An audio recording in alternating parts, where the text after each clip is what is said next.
bonsoir le panel, bonsoir à tout le monde, bonsoir aux adeptes, à Coach William, Patricière, d'autres adeptes, voilà. Je veux m'en excuser parce que aujourd'hui j'ai eu tellement de soucis, j'ai eu tellement, au fait il n'y avait pas d'abord le réseau et deuxièmement j'étais à un travail très pertinent, voilà, qu'il a fallu beaucoup de travail et je viens de me libérer. Voilà, on va parler aujourd'hui de la différence entre le karma et la réincarnation. Voilà, j'y en viens.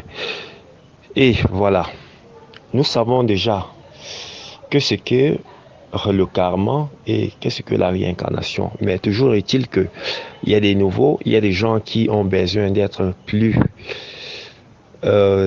explicites à mieux comprendre cela. Vous comprendrez et vous conviendrez avec moi que le karma, c'est d'abord quoi? Beaucoup de gens confondent de ce qu'on appelle le karma. Voilà. Les gens se disent que le karma, c'est rien que le retour, voilà, le retour négatif. Le retour de ce que tu as fait et ce qui a été négatif. Voilà. Les gens ont confondu, mais les gens, j'ai toujours pris deux côtés. J'ai toujours pris deux côtés pour dire j'ai toujours parlé du positif et du négatif. Voilà, parce que tout est deux, le yin et le yang. Je me suis toujours basé dans tous mes enseignements pour mieux édifier, voilà, pour mieux faire comprendre les adeptes. Parce que moi, on peut dire, je suis le pilier du milieu. Oui, je suis le pilier du milieu. Parce que l'homme est toujours le pilier du milieu. Si tu vas vers le positif, voilà, tu vas aller. Si tu vas vers le négatif, tu vas aller. Mais ça va dépendre. Et ça va jouer de toi. Tu as le libre choix et ça va peser sur toi si tu es négatif. Tu seras bénéfique si tu es positif. Voilà. Et je reviendrai pour dire le karma. Quand on parle du karma, le karma, c'est le bilan de tout ce que tu as fait sur cette terre, que ce soit positif ou négatif. Voilà, c'est le bilan, c'est le karma. Le karma peut te revenir positif, bénéfique, négatif ou néfaste par rapport au libre choix dont tu as vécu sur cette terre. Et voilà, quand on parle évidemment du karma, le karma tu as vécu, par exemple, tu te lèves un matin, tu te dis que tu es libre parce que les gens, ils oublient beaucoup de choses en eux. Ils s'oublient. Ils se disent que, bon, peut-être je suis libre, qu'on a donné le libre choix, je peux faire comme je veux. Je peux tuer, je peux calomnier, je peux envoûter, je peux tout faire ce que je veux. Mais attention, la nature a des lois. La nature, le créateur, seule la chose qui nous attrape, c'est la loi de la nature. On se dit qu'on est libre, on se dit qu'on est ce qu'on est, mais tu peux beau faire, mais tu as le libre choix. Fais. Si tu veux tuer, tue bien.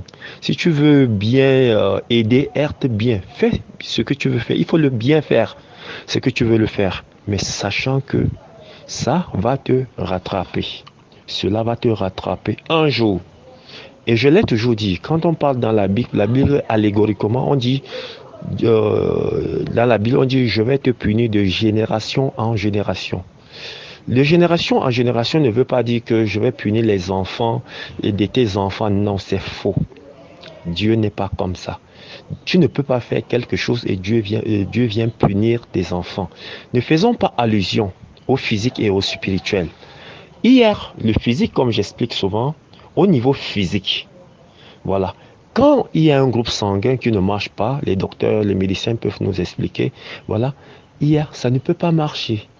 C'est pour ça qu'on dit qu'il faut vérifier le groupe sanguin, il faut vérifier certaines potentialités en nous, dans le physique. C'est héréditaire. Ton père peut avoir l'hémorroïde, voilà, la famille, voilà, tu auras l'hémorroïde.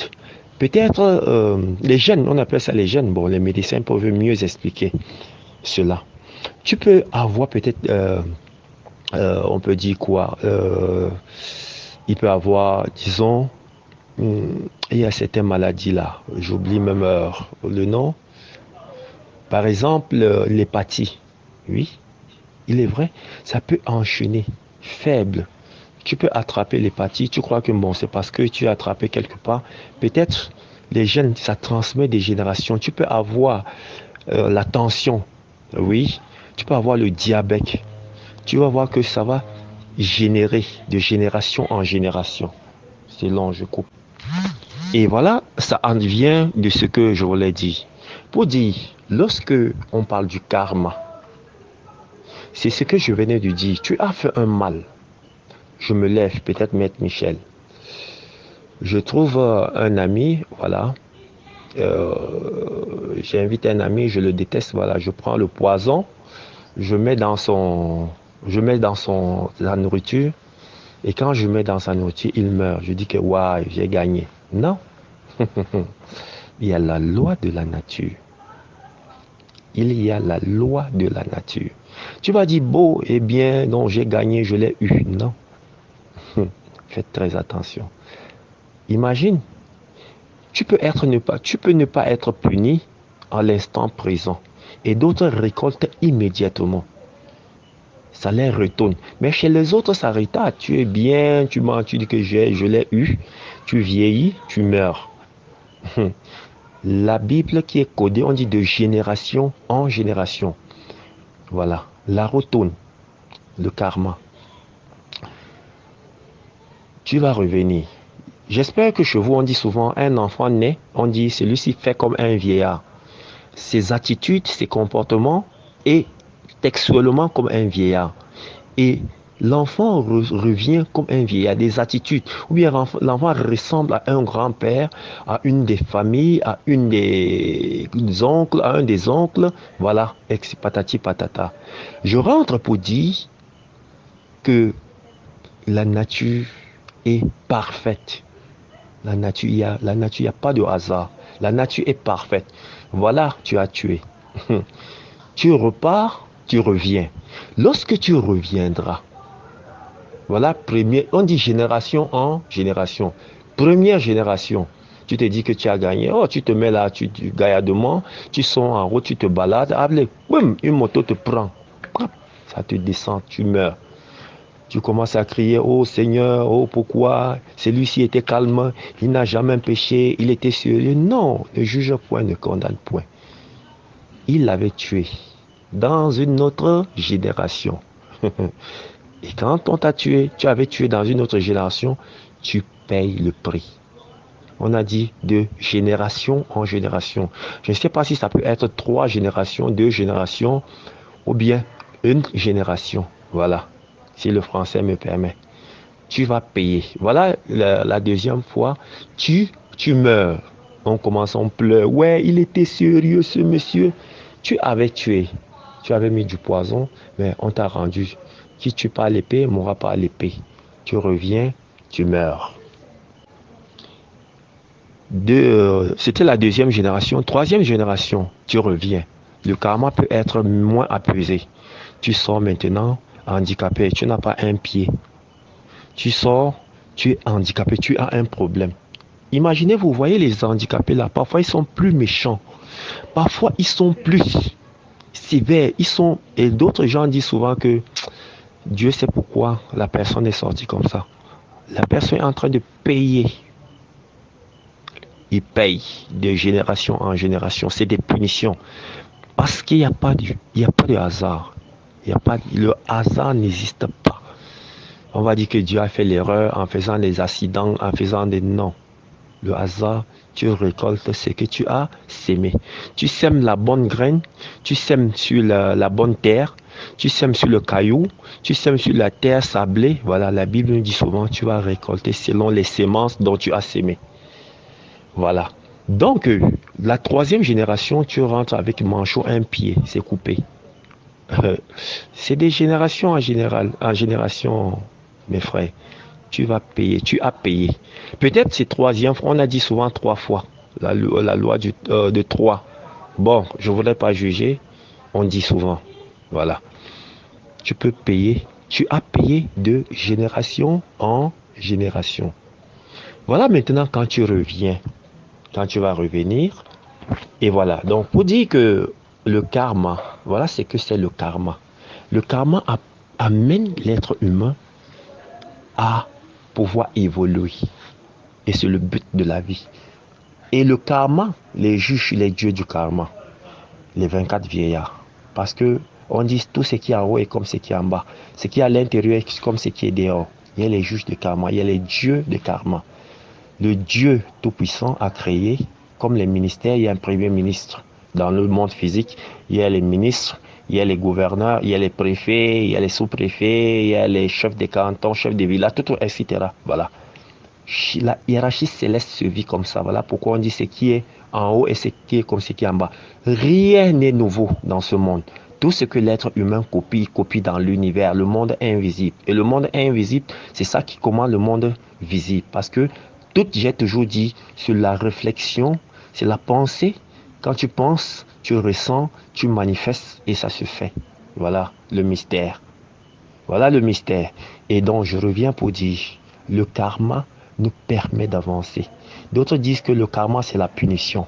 Bon, vous pouvez juger comme vous voulez, mais le karma te permet. S'il n'y avait pas Satan, le monde n'aurait pas de sens. Et oui, vous voyez que l'église mange bien. J'ai toujours dit, l'église, quand les églises éveillées là, ils bouffent bien, ils mangent dans les gros cylindres. Et il y a des bons pasteurs et des bonbons pasteurs, je vous l'ai dit. C'est parce que si on tue Satan aujourd'hui, l'église ne va plus fonctionner. Ça, c'est clair. Et si on dit que Satan est mort, il n'y aura plus vie, il n'y aura plus de mouvement, il n'y aura plus tous ces mouvements. Il n'y a pas de médecins. S'il n'y a pas de médecins, il n'y a pas de maladie. Voilà, c'est l'équilibre de la vie. Ça, on appelle l'équilibre. Donc, c'est ce que c'est le karma. Le karma, ça te permet d'avancer. Et si je reviens maintenant sur la réincarnation. Si je reviens sur la réincarnation, c'est quoi? La réincarnation te permet les erreurs de vie. Comme on a dit, je te punis de génération en génération. Si c'était une seule vie, tu devais déjà échouer. Mais la nature te permet, même à l'école, quand tu échoues, on te permet de revenir. On te permet de recommencer. La nature te permet de recommencer pour évoluer, pour être sage. Voilà pourquoi tu te réincarnes en plusieurs réincarnations. Tu vas, tu reviens. Il y a des gens qui font des 108 incarnations. Il y a des gens qui font, bon, je ne voudrais pas juger, ce n'est pas un sujet de débat. Et quand tu atteins le nirvana, comme le Christ, Mahomet, je voulais dire, les prophètes Moïse, ils sont nombreux, voilà. C'est la fatigue. Ils sont tellement nombreux. Ça te permet d'atteindre un niveau. Lorsque tu te mets dans la réincarnation, cela te permet de refaire tes cycles et d'avancer. Et quand tu avances, tu montes dans les échelons. Il y a 33 degrés d'évolution spirituelle. Il n'y a que les Christ, n'est-ce pas? Comme je dis, qui ont atteint le Christ. Que j'ai dit Jésus, Bouddha, Krishna, tous ces gens qui ont atteint le nirvana. Parce que lorsque tu atteins un degré, toi-même tu ne vas plus choisir la réincarnation, l'évolution, non. Quand tu vas aller, il y a souvent 108, il y a souvent 100, d'autres disent 100, il y a l'agneau, ça dépend de toutes les obédiences, voilà. Et mais lorsque tu arrives, la meilleure façon, il y a quelque chose en toi qui te dit. Qu'est-ce qui te dit souvent? Je vais vous expliquer. Il y a parfois, tu montes comme ça, tu te retrouves en train de faire certains événements, les événements répétitifs en toi. Tu te dis que j'ai déjà vécu cet événement. Pourquoi la nature te rappelle? La nature te fait comprendre que tu as vécu peut-être sur cet endroit et tu as fait un mal. Ne le fais plus, Michel. Ne fais plus X, ne fais plus Y. Il y a quelque chose qui parle à l'intérieur de toi. Quelque chose qui te fait peur, qui dit que ouais, l'affaire ci n'est pas bien, ça te traumatise. C'est en train de t'avertir, c'est en train de te signaler ce que tu avais fait. Et ton âme, puisque ton âme est une quintessence de vie, une roue qui tourne, l'âme ne meurt pas. Tu perds ton âme. Ton âme est capturée. Ton âme est capturée et après, tu vas aller, pour ceux qui font des pactes, pour ceux qui font ce qu'ils font souvent, voilà, ce n'est pas le sujet.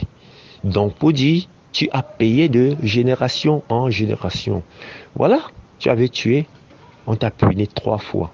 Tu reviens, comme j'ai dit, les choses se répètent en toi, les choses t'effrayent, les choses te parlent intérieurement. Et parfois, tu reviens maintenant, tu prends la leçon. Ne condamne jamais la vie, te donne la leçon. Si on t'a fait ceci, si on t'a fait ceci, tu as échoué. Ça te permet d'avancer. Si tu as fait quelque chose, l'erreur, si on t'a arnaqué, voilà, si on t'a fait ceci, ne juge pas peut-être. Ça t'amène à pouvoir de devenir sage. Si on t'a fait ceci, voilà, la nature nous éduque. Ce n'est pas les pasteurs, ce n'est pas les initiés comme nous. Ce n'est pas ceux qui vont t'initier. Les erreurs de la vie nous montrent, vraiment la leçon. Dieu ne viendra pas te dire que tu as fait ceci, je vais te punir. Dans le temps, ça se passait. Mais maintenant, la nature, Dieu nous parle. La nature nous parle en tout moment, en toutes circonstances pour que nous avançons dans la vie. Et le but de la vie, c'est quoi? C'est d'évoluer. C'est des erreurs qui nous permettent d'avancer. C'est des erreurs qui nous permettent d'être sages. Des femmes, tu as vu ton gars, il t'a trompé, mais finalement, le premier gars, tu as été déçu, tu l'as aimé. Deuxièmement, tu ne seras plus déçu. Tu seras maintenant très sage. L'homme à qui la femme a trop menacé, a bouffé de l'argent, a fait ceci, la personne, le gars revient maintenant et dit, ah bon, voilà les bandits. Voilà, c'est ma femme qui était mieux. C'est mieux, voilà. C'est la leçon de vie. C'est pour ça que je dis, ne faut jamais condamner, ne faut jamais juger. C'était Maître Michel. La meilleure façon de découvrir, c'est de sortir dans le corps astral, de voyager dans le corps astral et arriver dans le monde spirituel. Tu trouveras les dieux du karma. Voilà, parce que quand tu as atteint d'un degré, quand tu fais un certain péché, voilà. On dit que quand deux forces se mettent, la force supérieure transcende la force inférieure. C'est au niveau des dieux du karma que tu arrives. Tu commences à plaider, ou bien tu envoies les arcanes d'aller plaider devant les dieux du karma. Là, on peut négocier. Et les bons œuvres, pour négocier, bon, il y a ce qu'on appelle les bons œuvres. Faites des bons œuvres pour faire l'équilibre. Cela pourra bien peut-être vous faire avancer dans la vie. Les bons œuvres sont très meilleurs. Donner, la main qui donne, c'est la main qui reçoit. La main qui donne, c'est la main qui reçoit. C'est une loi. Quand je vous dirais chez nous ici, nous, quand on mène dans notre tradition, quand on veut évoluer, on appelle nos ancêtres. On donne, on fait des prières, on fait des choses, on partage. C'est une énergie qu'on émet. Voilà. Ça permet de négocier beaucoup de choses en nous et d'apaiser nos karmas. Et il y a un moment, j'ai demandé, comme je disais tout à l'heure, nous sommes au moment des carêmes. J'ai demandé à un musulman, pourquoi tu jeûnes? C'était un débat. Il a dit, il jeûne pour Dieu. Vraiment, j'ai eu pitié. J'ai compris qu'il était un aveugle. Mais il fallait le ramener. Je lui ai fait comprendre qu'il ne jeûne pas pour Dieu. Il jeûne pour lui. Dieu est parfait. Dieu est équilibré. C'est à cause de ses péchés. C'est à cause de ce qu'il a fait qu'il est en train d'alléger ses tâches. Voilà pourquoi on dit les fruits, il faut manger moins. Voilà. Mais par contre, je vois les musulmans, c'est un jeûne que parfois, c'est entre parenthèses.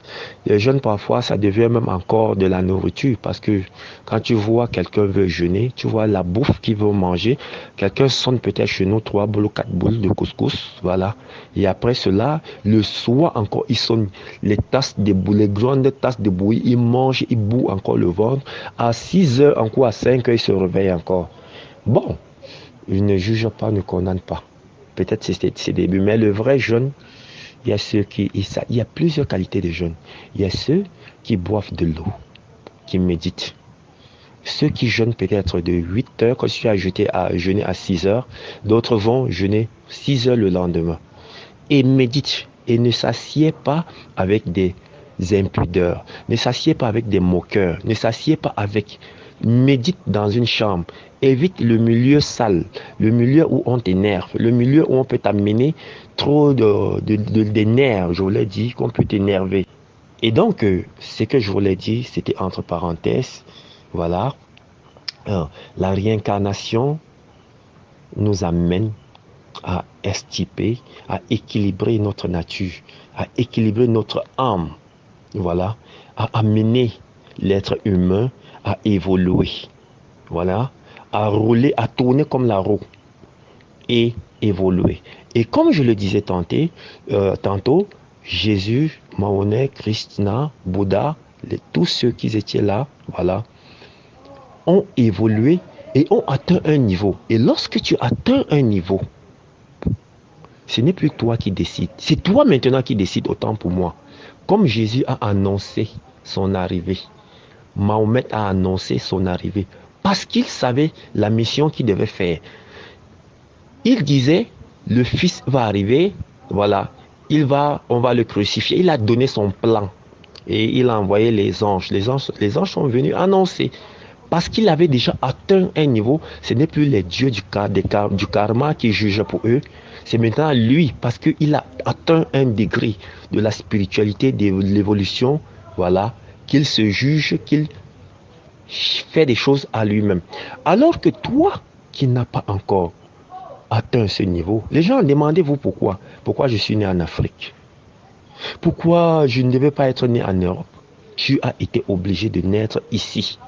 Ça, c'est clair.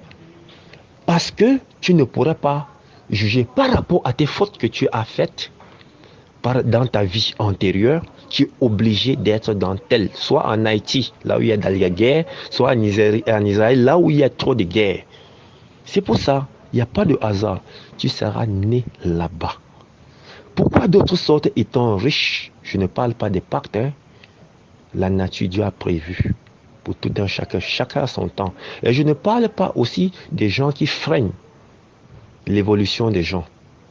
Naturellement parlant, la nature t'est dotée de tout ce que tu devrais avoir.